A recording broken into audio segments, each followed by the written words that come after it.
সালাম সবাইকে, আশা করি সবাই ভালো আছেন। আমরা সালাতে পঠিত ট্র্যাডিশনাল নামাজে পঠিত সূরাসমূহের অর্থ অনুধাবন এবং তা সবার কাছে পৌঁছে দেওয়ার জন্য সালাতের আলো নামে যে সিরিজটি শুরু করেছি তার প্রথম পর্বে আমরা সূরা ফাতিহার প্রথম ৩ আয়াত নিয়ে আলোচনা করেছি। তারই ধারাবাহিকতায় আজকে সূরা ফাতিহার বাকি আয়াতগুলো নিয়ে আলোচনা এবং সূরা ফাতিহার শিক্ষা নিয়ে কিছু সিদ্ধান্তমূলক নয়, ঠিক অনুধাবনযোগ্য কিছু আয়াত বা কথা নিয়ে আমরা আজকে আলোচনা করব, যদি আল্লাহ তৌফিক দেন। তো কথা না বাড়িয়ে পাঠ শুরু করছি। রাব্বি আউযু বিকা মিন হামাযাতিশ শায়াতিন ওয়া আউযু বিকা রাব্বি আন ইয়াহদুরুন। রাব্বি ইশরাহ লি সাদরি ওয়া ইয়াসসির লি আমরি ওয়াহলুল উকদাতাম মিন লিসানি ইয়াফকাহু কাওলি। সূরা ফাতিহার প্রথম ৩টি আয়াতের অর্থ আমরা করেছি আলহামদুলিল্লাহ রাব্বিল আলামিন, যে কৃতজ্ঞতাপূর্ণ সকল প্রশংসা আল্লাহর জন্য, যিনি জগৎসমূহের স্রষ্টা প্রতিপালক। আর রহমান আর রহিম, যিনি সদয় ক্ষমতাধর এবং অসীম করুণাময়, এবং মালিক ইয়াউমিদ্দিন, যিনি দেনা আদায়ের দিনের একচ্ছত্র অধিপতি। আয়াতগুলোর বোধ নিয়ে আমরা আলোচনা করেছি। যারা প্রথম পর্ব দেখেননি তারা সেটি দেখে নিতে পারেন। তো এই প্রথম ৩ আয়াতে স্রষ্টার পরিচয় তথা স্রষ্টার গুণবাচক পরিচয়, স্রষ্টাকে আমি কিভাবে জানব তার পরিচয়, একই সাথে স্রষ্টার সেই রবের প্রতিপালনের গুণ, করুণার গুণ নিজের মধ্যে ধারণ করার অনুপ্রেরণার কথা আমরা জেনেছি। তারপরে একটি হচ্ছে আসলে স্রষ্টা এবং বান্দার মধ্যে সম্পর্ক আর যোগসূত্র। অ্যাজ এ বান্দা, এইরকম এক মহান স্রষ্টার সাথে আমার কি সম্পর্ক, আমার অবস্থান কোথায় স্রষ্টার সাপেক্ষে, এবং তার সাথে করা আমার অঙ্গীকার, কমিটমেন্টের পরিচয় পাওয়া যাচ্ছে। এটা একটা আসলে চুক্তিনামা। মানুষের জীবন আসলে এক চুক্তির উপর দাঁড়ানো, সেই চুক্তিরই স্মরণিকা আসলে আয়াত, এই জিক্র আমাদেরকে স্মরণ করিয়ে দেয়। আমাদের জীবন ওয়াদার উপর যেমন দেনা আদায় করা হবে, ঠিক তেমনি আমাদের জীবনটা যে ওয়াদার উপর দাঁড়ানো, সেটাও এই আয়াত, সূরা ফাতিহার শুরুতে এই আয়াত আমাদেরকে স্মরণ জানিয়ে দেয়। তো এই আয়াতে আমরা দেখছি কি, আমরা কি জানতে পারছি? আমরা দেখছি এই আয়াতে আল্লাহ বলছেন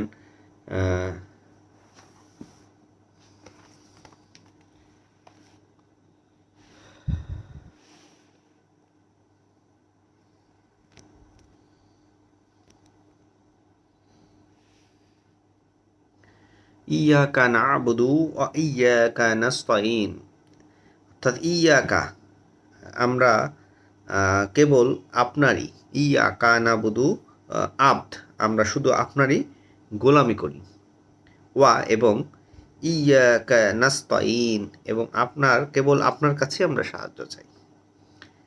তো এটা একটা অঙ্গীকার। প্রথম অংশে আমার করণীয় কি সেই অঙ্গীকার নামায়, মানে এমন এক স্রষ্টার যার পরিচয় আমরা জেনেছি প্রথম ৩ আয়াতে। তারপরের আয়াতে আমরা দেখতে পাচ্ছি যে স্রষ্টা এবং বান্দার ওয়াদার সম্পর্ক, এবং তারপরের অংশে রয়েছে হচ্ছে বান্দার প্রার্থনা। তো সেই ওয়াদার অংশে আমরা এখন দাঁড়িয়ে আছি। এই ওয়াদার অংশে আল্লাহ আমরা জানান দিচ্ছি আমাদের অংশ হচ্ছে, আমাদের করণীয় হচ্ছে, আমাদের কমিটমেন্ট হচ্ছে, আমরা কেবল ওয়ান অ্যান্ড অনলি আমাদের সব কিছু দিয়ে কেবল আল্লাহর গোলামি করব, এবং গোলামি করে আমার চাওয়া হচ্ছে তার কাছে, আমার সাহায্য যা চাওয়ার আমরা কেবল তার কাছেই চাইব। এখন এই আয়াত নিয়ে অনুধাবনের জন্য আমি 3টে প্রশ্ন রেখেছি। আমরা সালাতে তো গড়বড় করে পড়ে যাই আমাদের ট্রেডিশনাল নামাজে, যা আসলে আমাদেরকে গুণগতভাবে কোনো পরিবর্তন আনে না, যা আমরা আগেই বলেছি।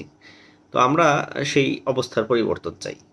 আমরা কোরআনকে বোধ চাই আল্লাহর কাছে, যতটুকু বোধ তিনি আমাকে দিয়েছেন তা আপনাদের সাথে শেয়ার করছি, এবং আপনারা যতটুকু বোধ পেয়েছেন তা আমাকে জানাতে পারেন, আমাদের চ্যানেলে কমেন্টসের মাধ্যমে লিখতে পারেন, আপনার পাশের জনকে জানাতে পারেন, এবং প্রয়োজন মনে করলে আমার এই শিক্ষা যদি আপনাদের কাছে মনে হয় যেটা আপনাদের সাথে শেয়ারযোগ্য, তাদের সাথেও জানাতে পারেন শেয়ারের মাধ্যমে খুব সহজেই।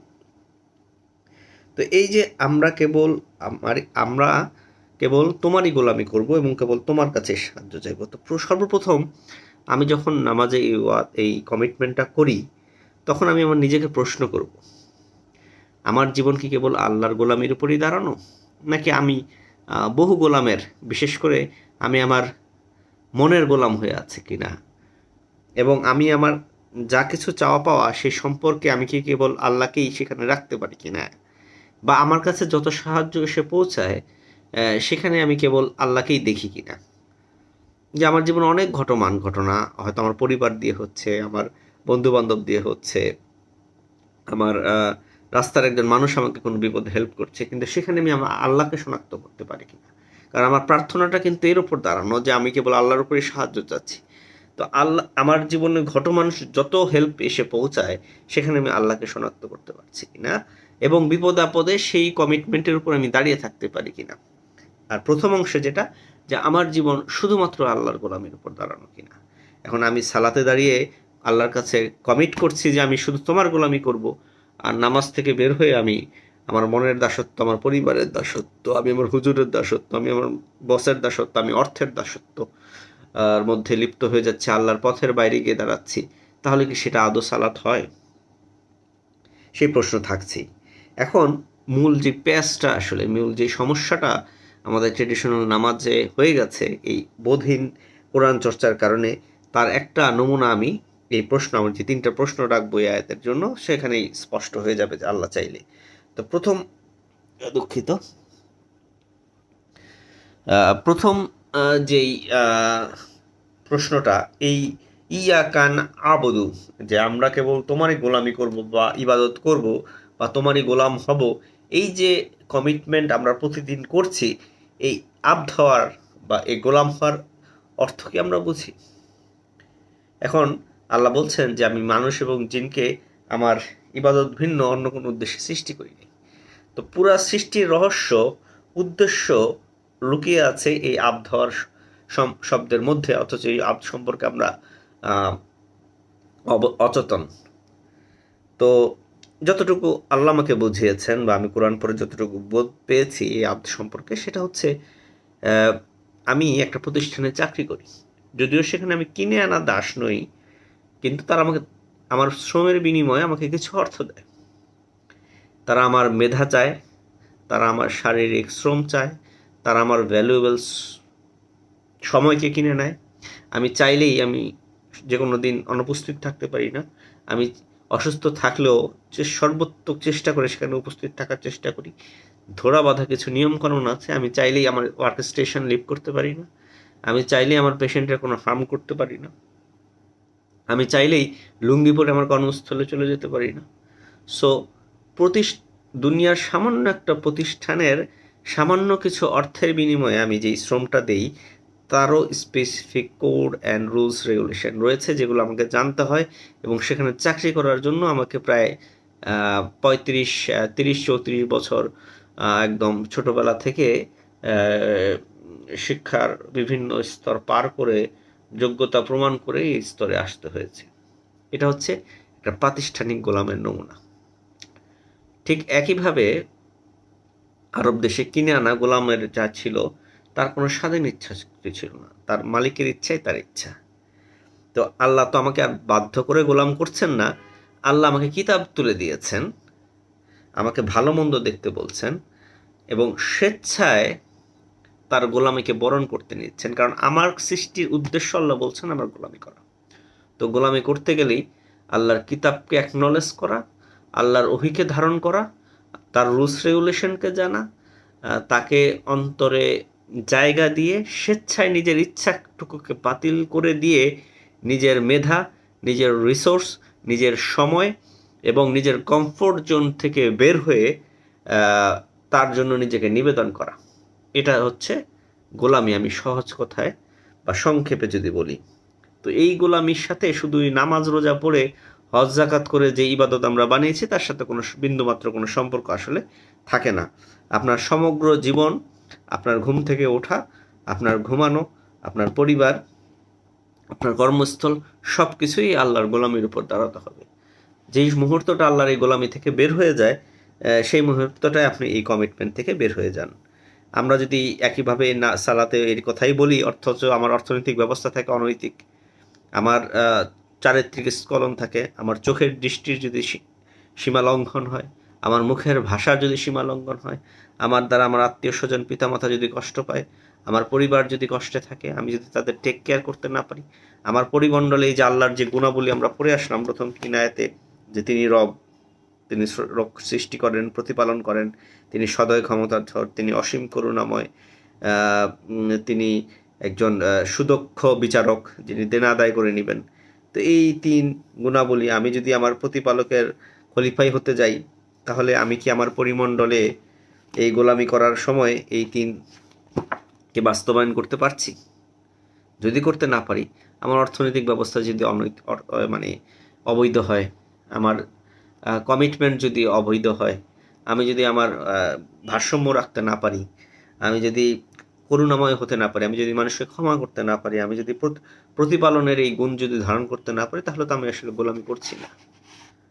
তাহলে এই কথা নিছকই কথাই থেকে যায় এবং যাই আসলে হয়েছে এই অর্থহীন নামাজ চর্চার মধ্যে দিয়ে। তো এই হচ্ছে আমি যতটুকু বুঝি আসলে গোলামি কি, শুধুমাত্র ওই আটার করা 5 বার দাঁড়িয়ে এর মধ্য দিয়ে আল্লাহর আসলে গোলামির কিছুই আসলে আদায় হয় না। তারপরে একটি প্রশ্ন আমি রেখেছি যে আমরা কেবল আপনারই গোলামি করি, তো এই গোলামিটা আমরা কেন? কারণ আল্লাহ মানুষকে তৈরি করেছেন সমাজবদ্ধ হিসাবে। আপনি যে আল্লাহর রুবুবিয়ত ধারণ করবেন, সেটার জন্য আপনাকে কমিটেড হতে হবে। আপনি, আল্লাহ বলছেন কোরআনে যে রুকুকারীদের সাথে রুকু করো, মানেটা কি? যারা আল্লাহর পথে অবনত হয়েছে তাদের সাথে একসাথে থাকো, নিজেকে বিশ্বাসীদের সংস্পর্শে রাখো, এবং বিশ্বাসীদের প্রার্থনা এমন যে পরকালেও যেন আমরা বিশ্বাসীদের সাথে একত্রিত হই। তো এই যে একটা কমিউনিটি গড়ে তোলা, বিশ্বাসের একটা চর্চা করে তোলা। রাসূলুল্লাহ তো একা থাকলে খুবই ভালো থাকতেন, কিন্তু তারা সমাজে নিগৃহীত হয়েছেন, লাঞ্ছিত হয়েছেন, কারণ তারা সবাইকে নিয়ে সবার কাছে দাওয়াত পৌঁছে দিয়েছেন। তো এই যে কমিটমেন্ট থাকা, আল্লাহর গোলামি পূরণের আরেকটা অঙ্গীকার হচ্ছে এই গোলাম হওয়ার একটা অন্যতমই হচ্ছে এই সবারকে নিয়ে এই আল্লাহর যে গুণাবলী সিফাতগুলোকে আমরা প্রথম 3 আয়াতে পড়েছি, সেগুলোর চর্চা করতে হলে আসলে সবাইকে নিয়েই করতে হয় এবং সবার মধ্যে করতে হয়। হয়তো আপনি সেই পথে আপনি কাউকে পাবেন না, এমন হতে পারে আপনি সেই পথে পথিক একা, কিন্তু আপনার সারাউন্ডিংসের মধ্যে এই রুবুবিয়াতের চর্চা করা, সারাউন্ডিংসের মধ্যে আল্লাহর এই রহমান রহিম গুণের চর্চা করা, এই দিনের চর্চা করা, জবাবদিহিতার প্র্যাকটিস নিয়ে আসা, এটা হচ্ছে আসলে প্লুরালে আনা, যে সবাইকে নিয়ে বা সবার মধ্যে এই চর্চার ধারণাকে জারি রাখা, এবং কেবল স্রষ্টার কাছেই সাহায্য চাওয়ার মানে ওটা আমি বলেছি যে আপনি আপনার জীবনটাকে প্রার্থনার উপর দাঁড় করানো, যে কোনো কিছু চাইছি আমরা সেটা আল্লাহর পক্ষ থেকে আসবে, এই বিশ্বাসকে দৃঢ়তর করা, এবং যখনই কিছু আসে, যখনই আপনার কাছে অর্থ আসছে, যখনই আপনার কাছে কোনো বিপদে কোনো সাহায্য এসে পৌঁছাচ্ছে, আপনার কাছে খাবার এসে পৌঁছাচ্ছে, আপনি খুব সূক্ষ্মভাবে খেয়াল করেন এটা আল্লাহ আপনাকে দিয়েছে। বেতনটা যখন হাতে পান, তখন ধরে মানে এই আয়াত আপনাকে বোধ শেখাবে যে এটা আল্লাহ দিয়েছেন, এই অর্থের মালিক আপনি নন, আপনি এটার শ্রম দিয়েছেন বটে, আল্লাহ আপনাকে সেই যোগ্যতা দিয়েছেন, এইখানে রেখেছেন, এই অর্থ দিয়েছেন, আপনাকে এর খলিফা করেছেন, এর মালিক আল্লাহ। আল্লাহ যেভাবে এই অর্থকে ব্যয় করতে বলেছেন সেভাবে ব্যয় করা শিখুন। আল্লাহ আপনাকে যে জ্ঞান দিয়েছেন সেই জ্ঞান আল্লাহর খাতে ব্যয় করা শিখুন। অর্থাৎ যে কোনো সাহায্য যখন এসে পৌঁছায়, এই ইয়াকা নাস্তাইনকে স্মরণে রাখা, যে সাহায্য চাইবো আল্লাহর কাছে এবং যা এসে পৌঁছায় তা আল্লাহর কাছ থেকে এসেছে। তারপরের আয়াত পড়ছি, তারপরের আয়াতে বলছে এহেদেনা। আজকে একটু দীর্ঘ আলোচনা ইনশাল্লাহ করব আমরা, একটু ধৈর্য নিয়ে শুনলে আশা করি সবাই আমরা উপকৃত হব। যারা নতুন শিখছি তারা তো অবশ্যই, এবং যারা আগে শুনেছেন আশা করছি কিছু নতুন বোধ আল্লাহ আমাদেরকে যা দিয়েছেন তা আমাদের সবাইকে উপকৃত করবে।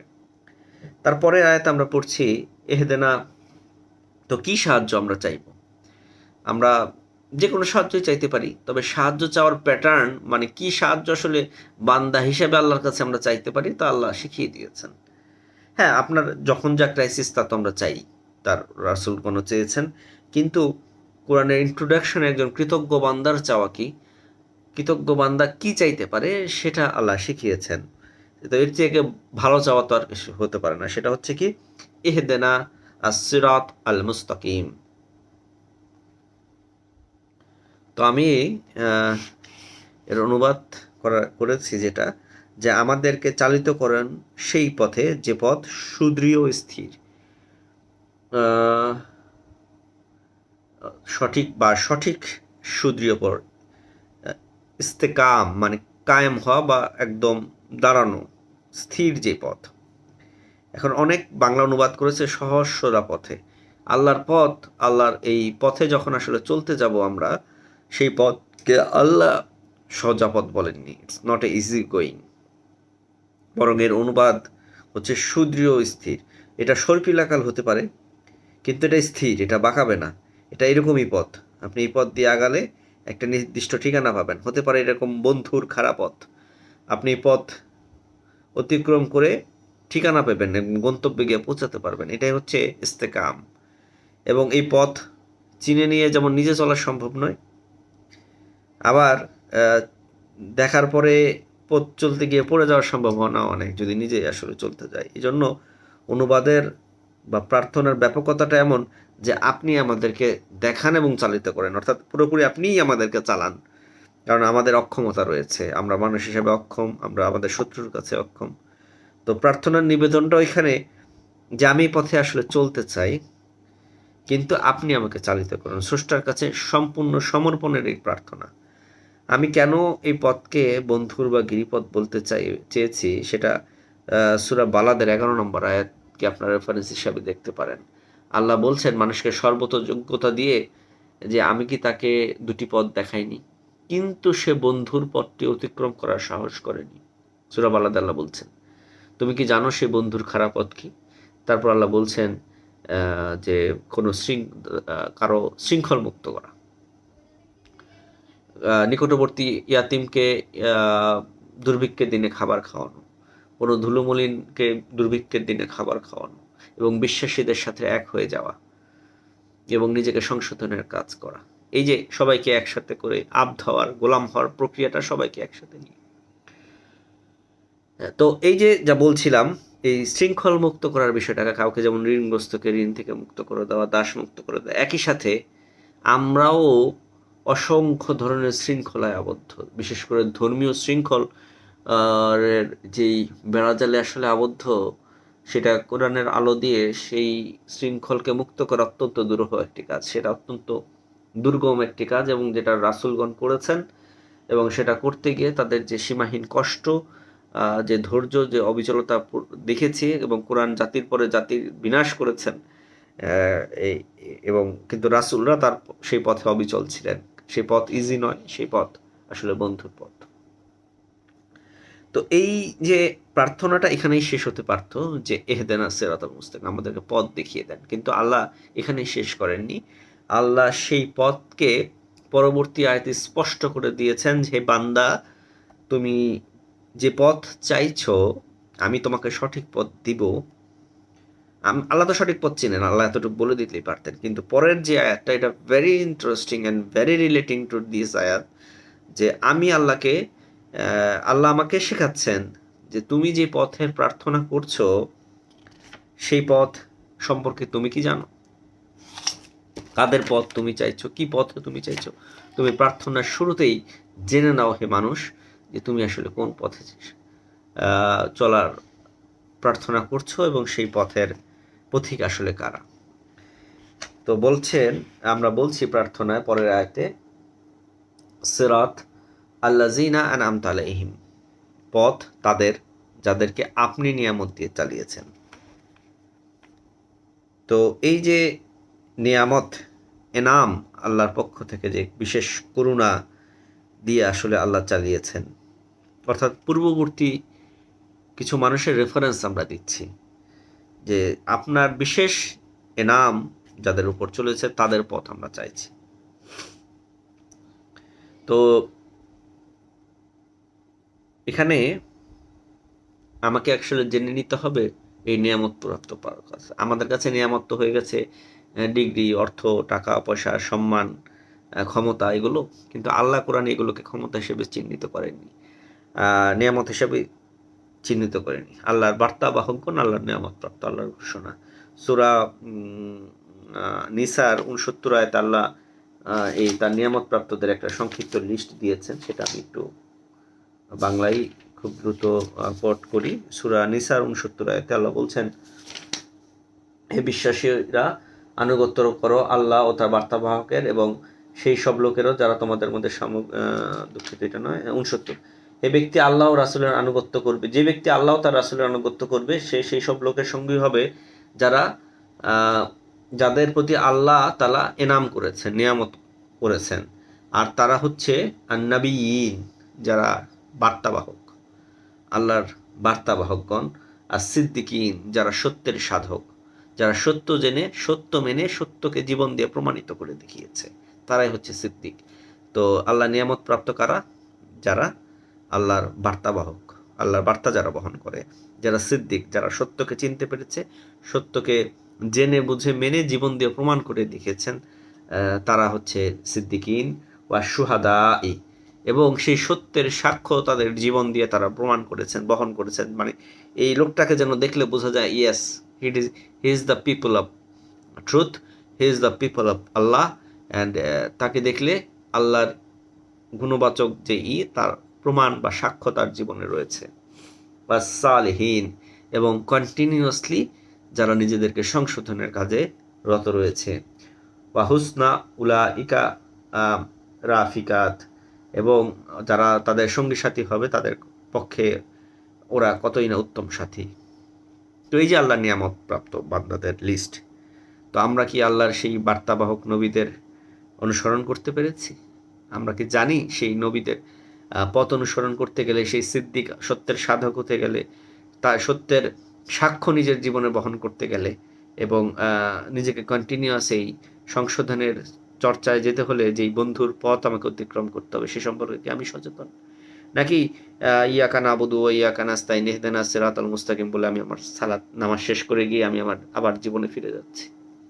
আমি আমাকে কতটুকু সংশোধন করতে পেরেছি সূরা ফাতিহা দিয়ে? তো সেই প্রশ্ন রেখেই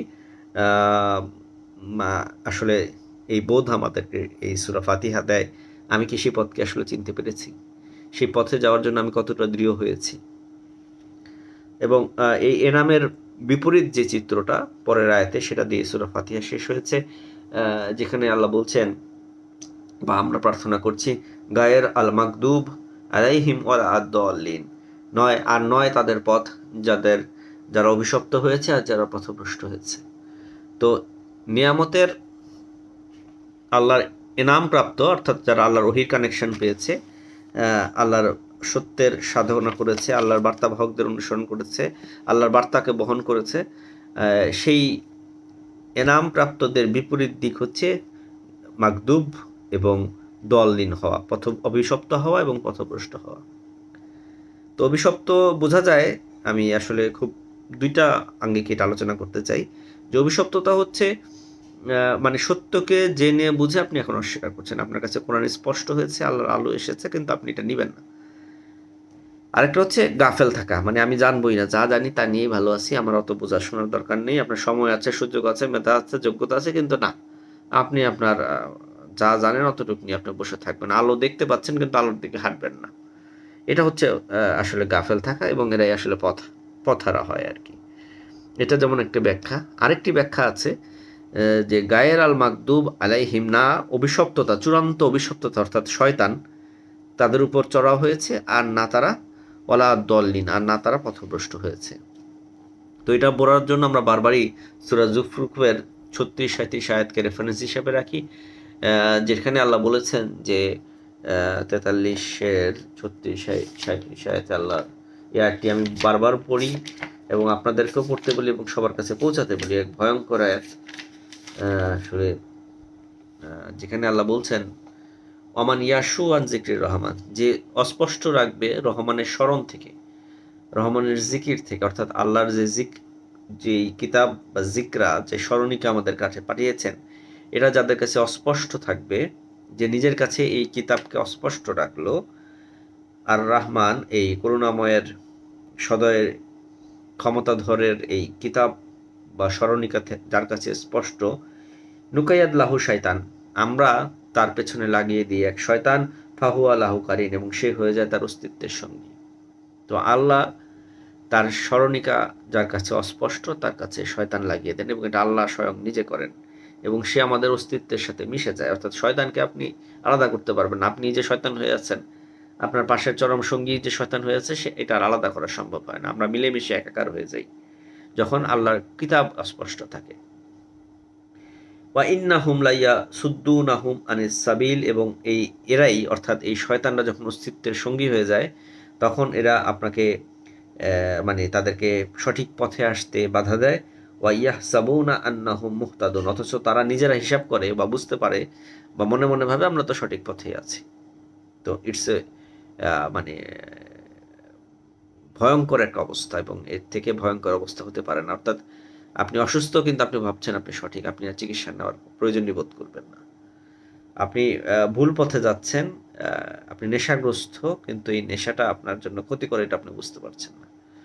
এবং এটার মূল কারণ আল্লাহ বলছেন যখন শয়তান চেপে যায়, এবং তার কারণ ব্যাকগ্রাউন্ডে হচ্ছে যখন আল্লাহর স্মরণিকা কারো কাছে অস্পষ্ট থাকে, তো সেই সাথে এই মাকদুব তার উপর চাপিয়ে দেওয়া হয় এবং সে তাদেরকে পথভ্রষ্ট করে দেয়। তো এই লাস্ট লাইনের প্রার্থনার ব্যাকগ্রাউন্ড করতে গিয়ে আসলে এই আয়াতটা আমরা পড়ি যে সেই কারণটাকে আমাদের জানা, যে আমরা আসলে আমাদের করুণাময়ের কিতাব আমাদের কাছে অস্পষ্ট থাকার কারণে আমাদেরকে চালাচ্ছে শয়তান, এবং সেটা আমরা ধরতে পারছি না।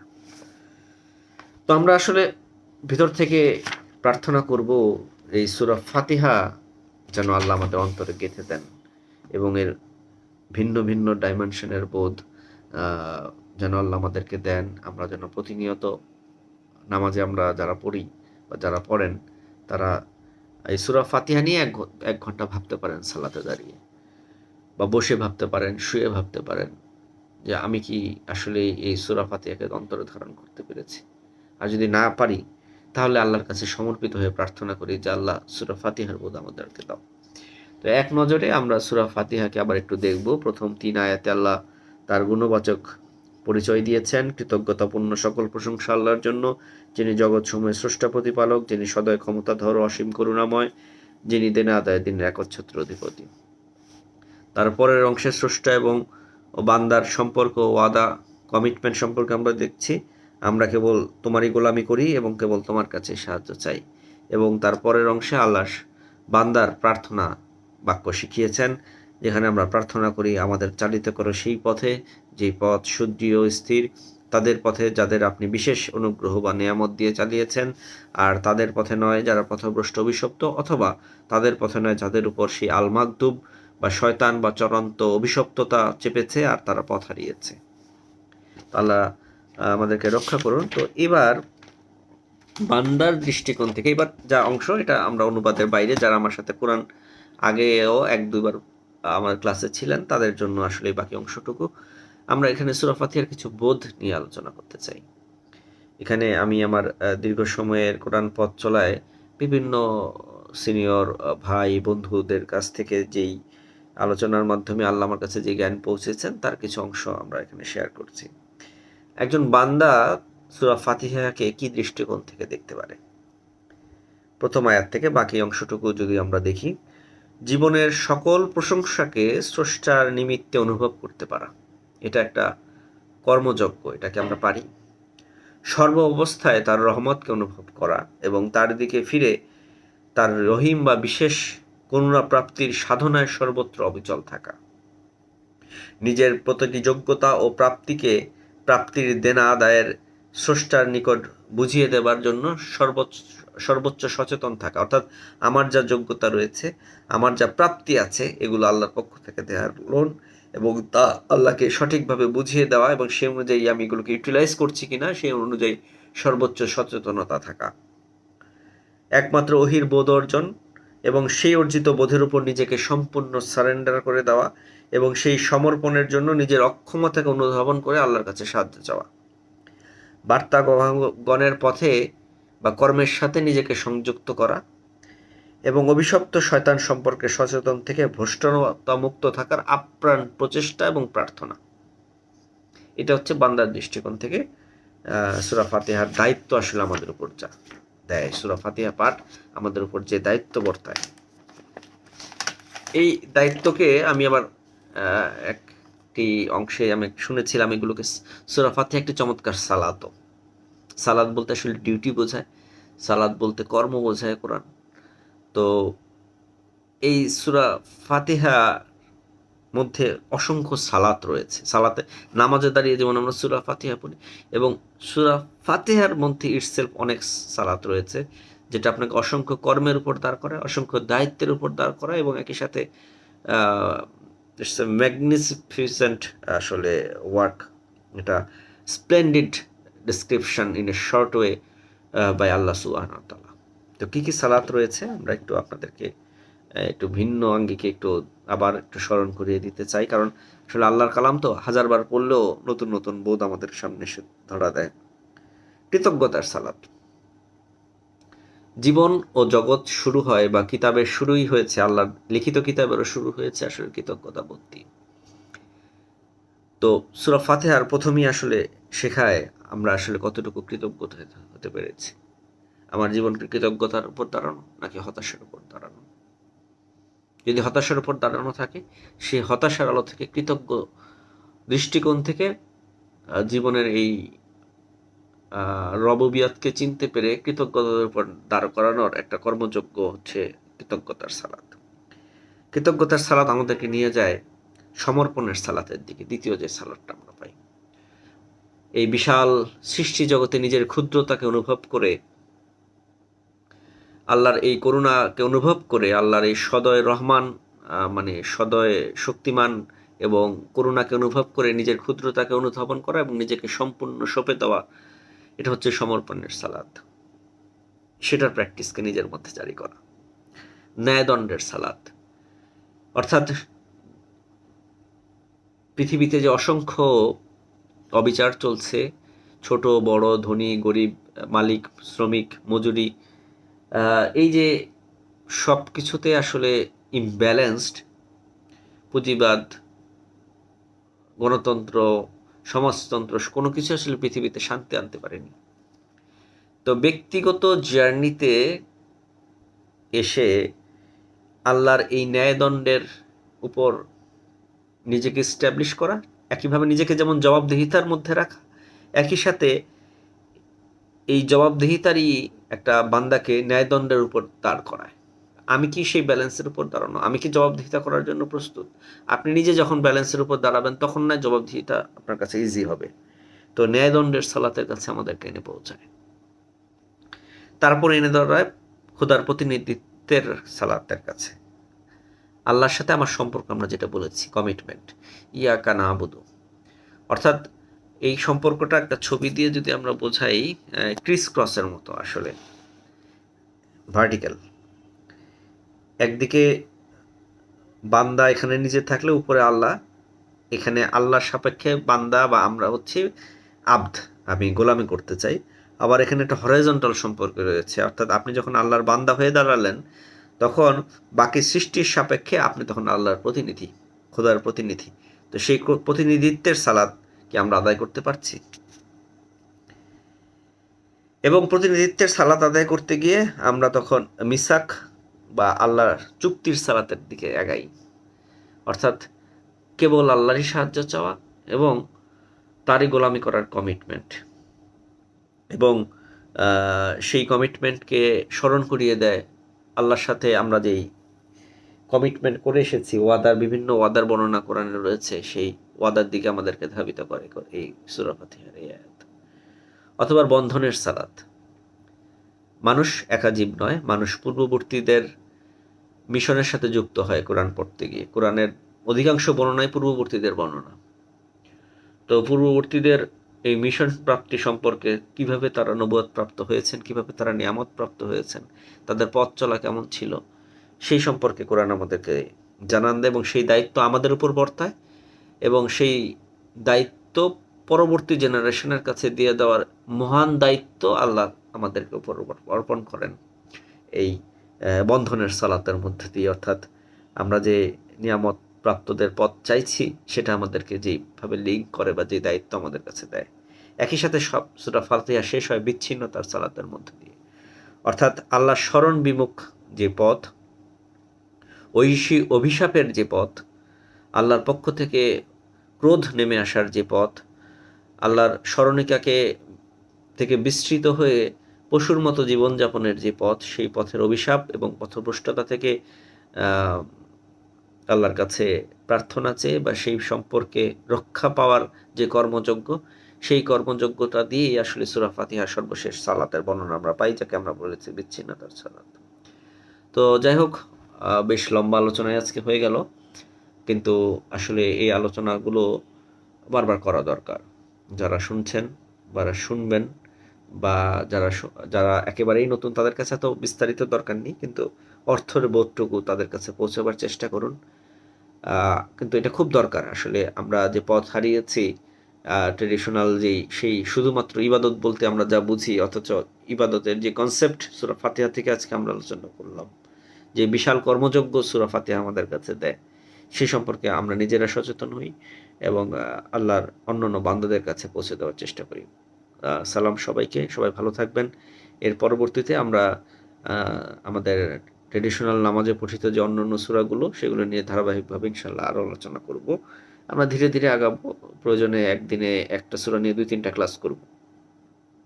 তো সবাই ভালো থাকবেন। রাব্বানা লা তুজিগ কুলুবানা বাদা ইজ হাদাইতানা ওয়া হাব লানা মিন লাদুনকা রাহমা ইন্নাকা আনতাল ওয়াহ্হাব। সালাম সবাইকে।